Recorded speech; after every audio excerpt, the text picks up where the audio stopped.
Saya Alvin Haryawardana alias Privasi telah dipukul di depan Alfamidi gara-gara mencuri kotak amal. Ini buktinya dan saya berdarah. Kepada kepolisian dan Kopassus, silakan tangkap polisi ini. Saya garang. Viral pria diduga maling kotak amal minta polisi tangkap warga yang memukulinya. Sebuah video pendek mendadak viral di media sosial memperlihatkan seorang pria yang mengaku menjadi korban pengeroyokan warga.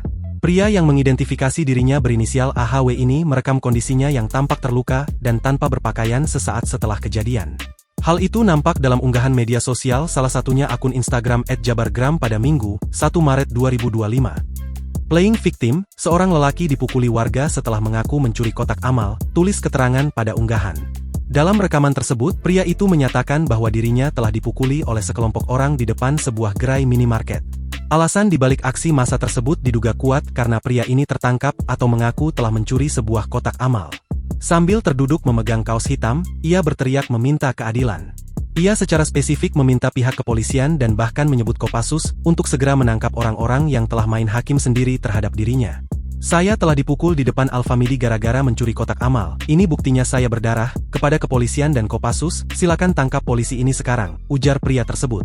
Meskipun pria itu meminta bantuan, narasi yang beredar justru menyebut aksinya sebagai upaya playing victim atau memposisikan diri sebagai korban setelah melakukan tindak kriminal. Hingga saat ini, belum ada keterangan resmi dari pihak kepolisian setempat mengenai lokasi pasti kejadian maupun proses hukum yang sedang berjalan. Download Tribun X sekarang, menghadirkan lokal menjadi Indonesia.